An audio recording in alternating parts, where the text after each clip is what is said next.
اچھا جی، سوال آ گیا، بڑا اچھا سوال. کہتا ہے کہ الذین یعلمون والذین لا یعلمون، مسئلہ یہ ہے کہ جاننے والے اور نہ جاننے والے برابر نہیں. توجہ ہے، اہم سوال ہے. اور کہتا ہے کہ ان علی عالم، حضرت علی بڑے عالم تھے اور ابو بکر صرف عالم تھے. لہذا تو پتہ نہیں آگے ثابت کرے گا، اینک میرے پاس نہیں ہے اور لفظ بہت باریک ہے. تو چلو بہرحال بات سمجھ آ گئی. تیری اینک میں نو میری توجہ کر، ایک نمبر کی بات ہوتی ہے. مقصد سمجھ آ گئی ہے سوال کا. کہنا یہ چاہتا ہے کہ حضرت علی کا علم زیادہ ہے ابو بکر کی نسبت، لہذا افضل بھی حضرت علی ہے تو خلافت کے مستحق بھی حضرت علی ہے. یہ سوال بھائی یہاں دو تین باتیں سمجھ. پہلی بات تو یہ سمجھیں کہ خلافت کا مسئلہ تو کب کا حل ہو چکا ہے. پتہ تو میں سمجھ بھی نہیں. اب تو شبہ کی میعاد بھی ختم ہو گئی، اب تو شبہ بھی نہیں ہو سکتا. بھائی تم وکیل بنتے ہو، کوئی سوچ سمجھ کے. ساری دنیا شیعہ بن جائے تب بھی ابو بکر صدیق خلیفہ بنے، ساری دنیا سنی بن جائے تب بھی صدیق خلیفہ اول ہے. یہ تو تکوینی امر تھا، پورا ہو چکا ہے. اب اس بات کا کیا مطلب؟ پتہ نہیں، تم میری باتیں ذرا غور سے سنو. جو میڈیا والے ہو وہ غور سے سنو، اپنی لگا رہا میں جو کہہ رہا ہوں اس کو ذرا توجہ سے سنو. حضرت ابو بکر خلیفہ بنے یا نہیں بنے؟ جی خلیفہ، پہلا خلیفہ کون بنے؟ ابو بکر. یہ وہ مسئلہ ہے ہندو بھی جانتا ہے اور مانتا ہے، سکھ بھی جانتا ہے مانتا ہے، یہودی بھی جانتا ہے مانتا ہے، عیسائی بھی جانتا ہے مانتا ہے، مسلمان بھی جانتا ہے اور مانتا ہے کہ پہلا خلیفہ کون تھا؟ ابو بکر. ابو بکر. اب مسئلہ یہ ہے کہ شیعہ نے یہ کہنا شروع کیا کہ ان کی خلافت صحیح نہیں تھی. خلیفہ تو تھے، اب یہ کہتے ہیں ان کی خلافت صحیح نہیں تھی. ہم کہتے ہیں علی سے پوچھ لیتے، حسن حسین سے پوچھ لیتی. توجہ ہے، حضرت علی نے حضرت صدیق کی بیعت کی جاتی. شیعہ کتابیں ساری متفق کی. انہوں نے تھوڑا سا آگے پنچر لگایا ہے مکرہن، لیکن یہ توہین علی ہے. توہین علی ہم مانتے نہیں. علی وہ ہے کبھی کسی یہودی سے ڈر کے تکیہ نہیں کیا. خیبر میں تکیہ کیا؟ کسی جنگ میں حضرت علی نے تکیہ کیا؟ اور جو کافر کے سامنے تکیہ نہیں کرتا وہ اپنے کے سامنے تکیہ کرے گا. تو علی کو امام میرے نبی حضرت صدیق کو امام محمد مصطفیٰ نے بنایا. علی کو پیچھے کھڑا کیا، خود آ کر تصدیق کی اور ساتھ اسٹام بھی پورا سند دے دی ہے. اسٹام بھی نے انتقال کرا دیا. جب آپ نماز پڑھا رہے تھے حضرت صدیق اکبر، نبی کریم علیہ السلام ساتھ کس کو لے کے آ رہے تھے؟ حضرت علی اور فضل ابن عباس. دونوں میرے نبی کے خاندان کے بندے. پیغمبر کریم چل نہیں سکتے تھے، دونوں کے کندھوں پہ ہاتھ رکھا تھا، قدم ڈگمگا رہے تھے. اور آگے کیوں آئے؟ صوفی کہتے ہیں نماز کے لیے. اور خیال کرو پیغمبر کریم ہمیشہ رخصت پہ عمل کرتے تھے تاکہ امت کے لیے آسانی ہو. تو اگر نماز میں اتنی شدت ہو تو امت کے لیے رخصت کہاں ہوگی؟ آج نبی کیوں آئے؟ آج پیغمبر صدیق کیوں امامت دینے کے لیے آ رہے ہیں؟ اور گواہ کس کو بنایا؟ علی کو، فضل بن عباس کو. صدیق مصلی پہ ہے، پیچھے نبی پاک آئے، صدیق پیچھے ہونے لگے. آپ ذرا جملہ سنو، یہ مصلی جگہ نبی کی تھی. پیغمبر کیا کہتے ہیں؟ ابو بکر مکان نہ کا، مکان نہ کا. اب یہ جگہ تیری ہو گئی، مکان نہ کا. یہ پکا انتقال ہو گیا اور اس انتقال کا گواہ علی ہے. خلافت صدیق کی ہے گواہ علی ہے۔ اور آپ نے بتاؤں کوفہ میں حضرت علی آئے، حضرت معاویہ کے زمانے کی بات ہے، میڈیا والے آگے حضرت علی اور مرتضیٰ کے پاس، انہوں نے کہا سوال کیا، انہوں نے کہا بتا علی تیری خلافت اللہ رسول نے منسوخ کی ہے، کوئی پکا حکم ہے یا نہیں؟ اگر اللہ رسول نے تجھے خلیفہ مقرر کیا اور اس پر کوئی نص ہے تو ہمارا سوال ہے اب تک خاموش کیوں رہا؟ 3 خلفاء گزر گئے، تو خاموش رہا، تو میں سمجھ نہیں۔ اگر نص ہے تو اب تک خاموش کیوں رہا؟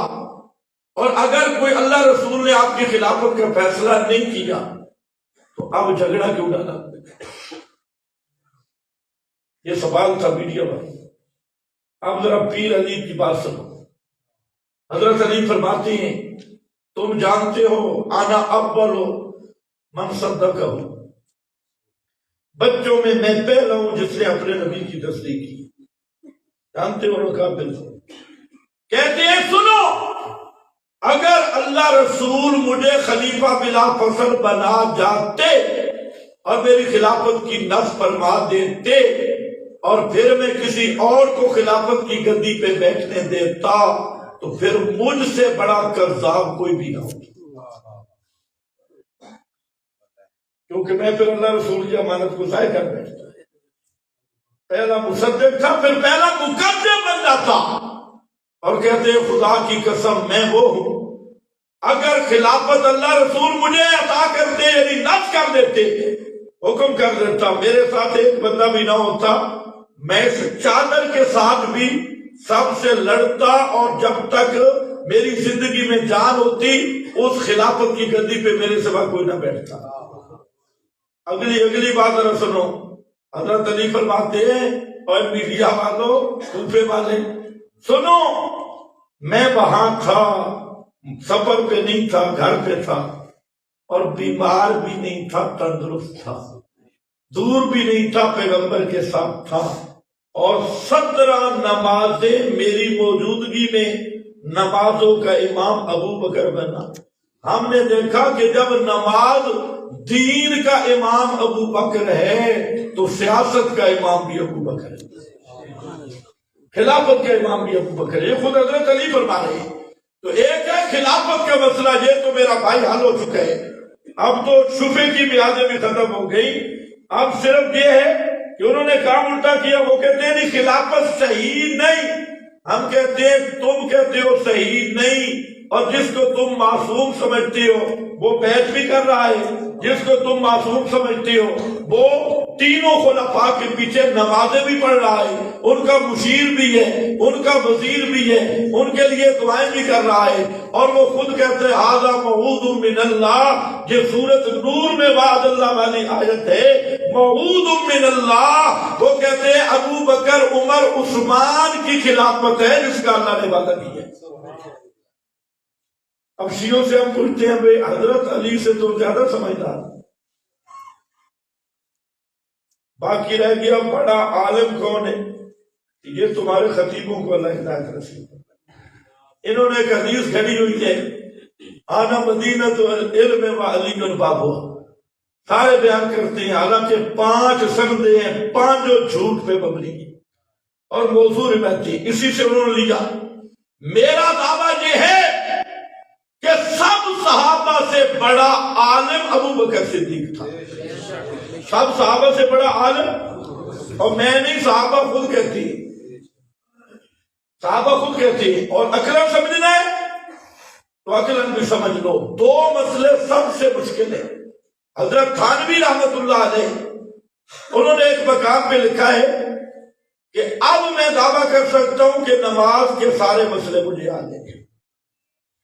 تم تو خیر جانتے ہو، تھانوی صاحب حکیم الامت رحمت اللہ علیہ سب سے مشکل مسئلے نماز کے اور دوسرا وراثت کے، سراجی پڑھ اکثر مولویوں کا دماغ بھی کام چھوڑ دیتا ہے، نہ بٹے بنتے ہیں نہ تقسیمیں ہوتی ہیں، تو سب سے اب یہ 2 مسئلے اہم ہیں، یہ دو مسئلے سارے صحابہ میں ابو بکر نے حل کیے. پتہ نہیں تمہیں سمجھ بھی آئی ہے کہ نہیں. امام کے مسئلے کا رسول نے امام بنایا، نماز کے مسئلے کا. وراثت کا مسئلہ بھی ابو بکر نے حل کیا. معلوم ہوتا ہے سب سے بڑا عالم کون ہے؟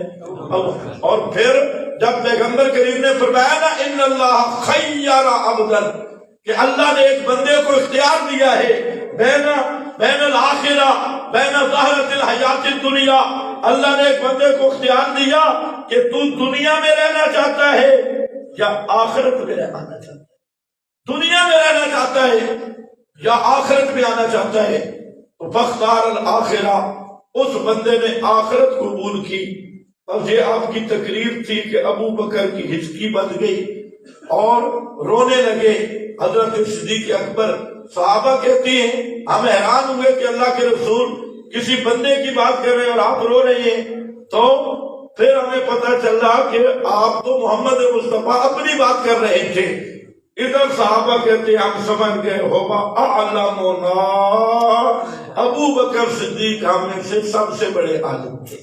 تو میرا بھائی حضرت علی بھی عالم ہیں اور بھی علماء صحابہ میں ہیں، لیکن صدیق کی شان وہ ہے کسی نبی کے صحابہ میں نہ پیدا ہوا تو آئندہ تو ختم نبوت ہے، نہ کوئی نبی آئے گا نہ کوئی پیدا ہوگا.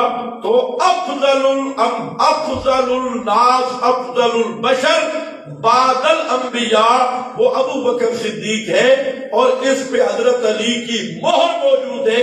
اگر وقت ہوا تو میں انشاءاللہ اس پہ کبھی بات کروں گا کہ حضرت علی نے اعلان کیا ہے کہ میں یفضلنی علی ابا بکر، جو آدمی مجھے ابو بکر پہ کسی کام میں فضیلت دے گا تو اس کا علاج میں ڈنڈے سے کروں گا. آگے کیا ہے جی؟ افضل ابو بکر انی جاعلک للناس اماما، یہ بھی سمجھ لو انی جاعلک للناس اماما کیا مطلب ہے؟ انی جاعلک للناس اماما توجہ ہے میری طرف. یہ بھی رافضی شیطانی کرتے ہیں، آیت کا معنی بھی کرتے ہیں. وہ ایک تو یہ کہتی ہے دیکھو جی امامت نبوت سے افضل ہے. ایک دلیل کیا؟ حضرت ابراہیم کہ امتحانات کے بعد اتمہن، اس کے بعد انی جاعلک للناس امام اللہ نے فرمایا پہلے نبی تھے اور امتحانات کے بعد امام بنے. تو پتہ چلا امامت نبوت سے افضل ہے. پہلی بات ہے یہ مقدمہ جھوٹ پہ مبنی اور دعویٰ کفر پہ مبنی. نبوت سے افضل، نبوت رسالت سے افضل کائنات میں کوئی منصب ہے ہی نہیں. اب سمجھو بات. حضرت ابراہیم کو کہا گیا انی جاعلک للناس اماما، یہ آپ نے بھی معنی غلط سمجھا ہوا ہے. امتحان دے سو جہاں انی جاعلک للناس اماما مستقل کلام ہے، اتمہ ہونا کا نتیجہ نہیں. اور جہاں امامت سے مراد نبوت ہے، اٹھاؤ ساری تفسیریں، نبوت والی امامت. اور وہی لا ینال احد الظالمین، ظالموں کو اللہ نبی نہیں بناتا، نبی معصوم ہوتی ہے. تو اصل جہاں امام من کو دیکھ لینا، مفسرین نے لکھا امامت سے مراد امامت نبوت والی ہے. یہ تو ترتیب تم نے بنائی ہے، قرآن نے تو نہیں کہا کہ امتحان پر یہ 100% نمبر ملے ہیں. وہاں مستقل کلام ہے انی جاعلک للناس اماما. اگر سمجھ گئے تو ٹھیک، نہیں تو علماء حضرات بعد میں بھی سمجھ سکتے ہیں. ایک دوسرا امامت دو قسم پہ ہے، ایک ہے امامت مع نبوت، نبوت والی امامت، اور دوسری ہے امامت بدون النبوہ. ہم عالم تشیع سے ہمارا سوال ہے، ایران تک سارے مجتہدین اکٹھے ہوں. سوال میرا یہ ہے کہ تم جو اپنے انی جاعلک للناس اماما، اگر اس سے مراد امامت مع نبوت مانتے ہو تب بھی تم کافر ہو، اور امامت بدون نبیت مانتے ہو تب بھی تم کافر ہو. کیوں کہ اگر امامہ میں امامت نبوت والی ہے، اس پہ تم اپنے 12 اماموں کی امامت لیتے ہو، تو تم نے 12 غیر نبیوں کو نبی مان کے کفر اختیار کیا. اور اگر وہاں امامت نبوت والی نہیں پھر بھی تم کافر ہو کہ تم نے ابراہیم خلیل سے بھی نبوت کی نفی کر دی ہے۔ اللہ جانے تمہیں سمجھ بھی آئی ہے، تمہیں آئے نہ آئیسیوں کو ضرور ہے۔ تو ہمارا سوال ہے کہ امام من، امامت سے مراد کون سی امامت ہے؟ امامت مع النبوت یا امامت بدون النبوت؟ اگر جہاں امامت مع النبوت مراد ہے اور کسی کو تم فٹ کر رہے ہو اپنے 12 اماموں پر، تو تم نے 12 اماموں کو نبی مانا، لہذا ختم نبوت کے منکر ہو کے کافر۔ اور اگر وہاں امامت پہ دون نبوت مانتے ہو تو تم نے ابراہیم کی نبوت کا بھی انکار کیا، تب بھی تم کٹر کافر ہو۔ امامت جدھر بھی رہے تمہارا کافر ہونا متعین ہے۔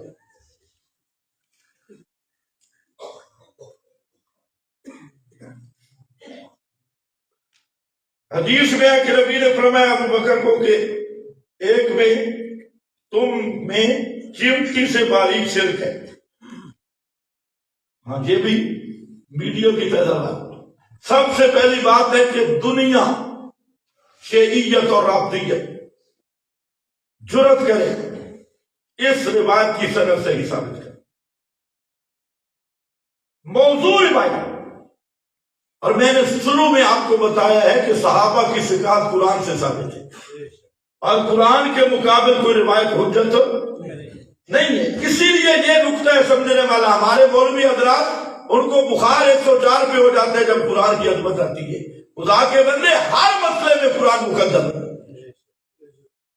اور دوسری بات کہ تم میں تو اللہ تعالیٰ نے فرمایا تھا ان اشرکتا، خطاب کس کو کیا؟ رسول کو خطاب کیا تھا ان اشرکتا، اگر تو نے بھی شرک کیا میرا پیغمبر، خطاب نبی کو 18 نبیوں کا ذکر کر کے وَلَوْ أَشْرَكُوا لَحَبِطَ عَنْهُمْ مَا كَانُوا يَعْمَلُونَ۔ ہم نبی شرک کر سکتے ہیں؟ صبح خطاب تو آ گیا، بات تو آ گئی، تو خطاب سے اگر نبی شرک نہیں کر سکتے تو ابو بکر کیسے شرک کر سکتے ہیں؟ تو خطاب ہونا یار تسی بھی آدھے ہو کہ آنکھاں دھیر ہوتے سڑاما آدھے ہو کہ نہیں؟ نو تو زیادہ کرتے ہو تو پھر دھینو آنکھا روٹی پکائی کر خدمت کیتی کر کے سنیں دے۔ اس ایک ہندہ نے خطاب عربی بچ اللہ گال کسے نال کر دے تھے، سمجھے نبی شرک نہیں کر سکتے، اللہ گال خطاب نبی نال کیتے اللہ ان اشرکتا تے مولوی نہ یاد ہے بھئی تو جلے بندی پگڑی والا مشرک آوے تا السلام علیکم، چھوٹا غریب مشرک کو مشرک ہے، اور نبی بھی شرک کرے تا اللہ نبی دے عمل بھی برباد کر دے میں تیرے شیخ نے کی تو بھئی شرک۔ ہمارے بعض علماء کہتی ہیں پشاور جو ایک مسئلہ سمے موتا مختلف بھی ہے، سمے موتا کے کر میرا بھائی پہلے مسئلہ سمجھا، مسئلہ سمائے موتا کہ دو چیزیں ہیں، اس کو سمجھ لو۔ ایک ہے سما خارج للآداب مشیت اللہ، اس کا مطلب ہے کہ جب اللہ چاہے کسی میت کو کوئی کسی کی بات سنا دے وہ قادر ہے کہ نہیں؟ جو آگ کو کہتے ہیں یا نارو کونی بردم و سلام، جو یا سما آسمان سے باتیں کر سکتے ہیں، زمین سے، پتھروں سے، پہاڑوں سے، اللہ اس بات پہ قادر ہے، وہ جب چاہے کسی میت کو سنا دے، نیرے یا دورودی بھی کوئی قید نہیں۔ اللہ میری یہ گفتگو اپنے محبوب کو یہاں سے سنا دے، اللہ قادر ہے۔ یہ کیا ہے؟ سما خلقے، اس پہ کوئی فتویٰ نہیں، کوئی فتویٰ نہیں۔ اور ایک ہے عادتاً سننا، مفوق الاسباب، میت میں قابلیت سما ماننا، وہ اس لیے شرک ہے کہ مافوق الاسباب سننا یہ کس کا خاصہ ہے؟ اللہ۔ یہ زندہ میں مانے تب بھی مشرک ہے، مردے میں مانے تب بھی مشرک ہے۔ تو حاصل یہ کہ جو خلق عادت سما ہے نا اللہ کی مشیت والا، اس پہ کوئی فتویٰ شتویٰ نہیں ہے، اور جو فتویٰ ہے وہ سما عادی بھی ہے، کیونکہ مافوق الاسباب سما رب کی شان ہے، یہ مخلوق کا حصہ نہیں ہے۔ بات اتنی ہے۔ حجر عائشہ کو کس طرح باقی اروا کیوں نہیں؟ پتہ نہیں اب اس نے کیا، کیونکہ اچھا سارے ایرانیوں نے سوال اچھا ہے، تم بھی صرف نعرے لگاتے ہو، کوئی مسئلے بھی یاد کیا کرو۔ کہتے ہیں حضرت عائشہ کو حجرہ کیوں ملا، باقی ازواج کو کیوں نہیں ملا؟ کہاں لکھا ہے نہیں ملا؟ فرضی مفروضہ ساری ازواج کو حجرات ملے، اور یہ حجرات جو ہیں یہ ازواج مطہرات کے تھے۔ جب یہ خود پڑھتے ہیں کرنا فی بیوت کننا، اس کا کیا معنی ہوتا ہے؟ کس کے گھر کننا، یہ بیوت کننا کس کے؟ ازواج مطہرات کے گھر ہے۔ لیکن رافضی کی عقل پہ 100 دفعہ جب شیطان پیشاب کرے تو تب وہ رافضی بنتا ہے۔ بھائی مولویوں کے نام لکھنے کی ضرورت نہیں، فلانا مولوی جو کہتا ہے، میں کہا مولویوں کے آپریشن کے لیے نہیں بیٹھا، کوئی مسئلہ پوچھ رہے پوچھو، مفتی فلانا دعا کرو یا نہیں، تعزیت میں ایک مہربانی کیا کرو، پرچی لکھنے والا یا کم از کم 5 جماعتیں پڑھا ہوا ہو، یا کسی کو کرائے پہ لے کر پرچی کم از کم سمجھ آئے۔ وہ مفتی تو بڑے ہو لیکن لکھنا پرچی بھی نہیں آتی۔ اب میں آپ کے سامنے اپنے بھائی عزیز اس کی دستار بندی ہوگی، اور اس کے بعد 10 فٹ کا فاصلہ برقرار رکھو کرونے والا۔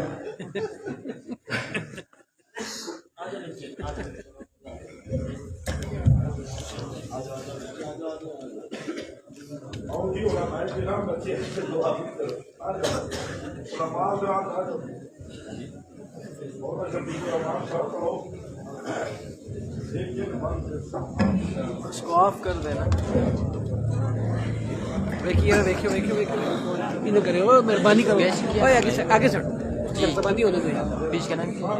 راشد کو ہٹاوا چادر ہوا یار، مہربانی کرو، سربندی ہو دو یار، بالکل پاگل ہو گئے، صبر کرو بھائی، اس کی دستربندی ہونے دو یار، عقل سے کام لو یار، کھڑے ہو۔